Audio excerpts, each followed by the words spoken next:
الرحیم السلام علیکم. آپ ہمارا یوٹیوب چینل ویسا اوورسیز دیکھ رہے ہیں. میں ہوں آپ کا دوست توقیر ساجد.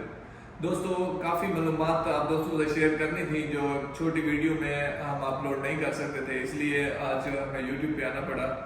تو مسائل جو ہیں آپ لوگوں کے جو بلاغ حروف کے مرافقین کی فیس اور مقابل مالک اور بارڈر نمبر پہ جو حروف ہیں, یہ مین ایشوز جو ہے نا وہ چل رہے ہیں. اور دوسرا یہ چل رہا ہے کہ جن کے کفالے بلاغ حروف ہیں اور ان کے پاسپورٹ ایکسپائر ہیں جس کی وجہ سے کفالہ نہیں ہو رہا, وہ بھی اسی ویڈیو کا حصہ ہے. سب سے پہلے بلاغ حروف جو سائخاص ہیں, سائخاص والے اسپیشلی جو ہے بلاغ حروف کفیل کی اجازت کے بغیر بلاغ حروف کینسل نہیں ہو سکتا. کفیل اگر تفویض دے دیتا ہے تو آ جائیں آفس میں, 3 دن میں ہم آپ کا بلاغ حروف کینسل کر دیں گے.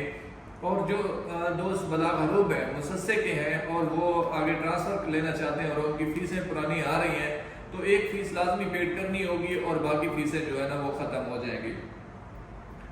اور فیملی ٹیکسز کے بارے میں زیادہ سے سوال ہو رہے ہیں کہ فیملی ٹیکسز کیسے ختم ہو سکتے ہیں. بھائی فیملی ٹیکسز کے لیے ابھی تک کوئی ایسا وہ نہیں آیا کہ جو فیملی ٹیکسز ختم کیے جا سکیں. باقی دوست کافی سوال کر رہے تھے کہ بارڈر نمبر پہ جو حروف ہے اس کا بھی اقامہ نمبر نکل رہا ہے, اس کے مقابل مالی جو بھی آ رہے ہیں وہ اسی طریقے سے ہینڈل ہوں گے. باقی نقل کفالے بھی ہو رہے ہیں اور بارڈر نمبر حروف والوں کا اقامہ نمبر نکل رہا ہے. ایکسپینس ہے زیادہ, خرچہ تھوڑا آ رہا ہے لیکن اقامہ نمبر نکل رہا ہے. ابھی تک کوئی ایسا معاملہ نہیں ہے کہ جو نہ ہو سکے. اور رقم حدود کا جو بلاغ حروف ہے اب کینسل ہو رہا ہے, پہلے اس پہ کوئی ایسا نہیں تھا.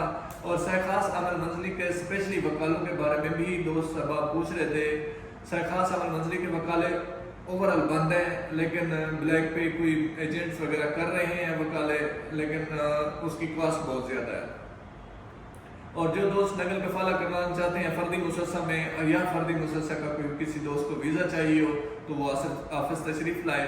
تمام دوست اپنا خیال رکھیے گا. اللہ نگہبان. السلام علیکم.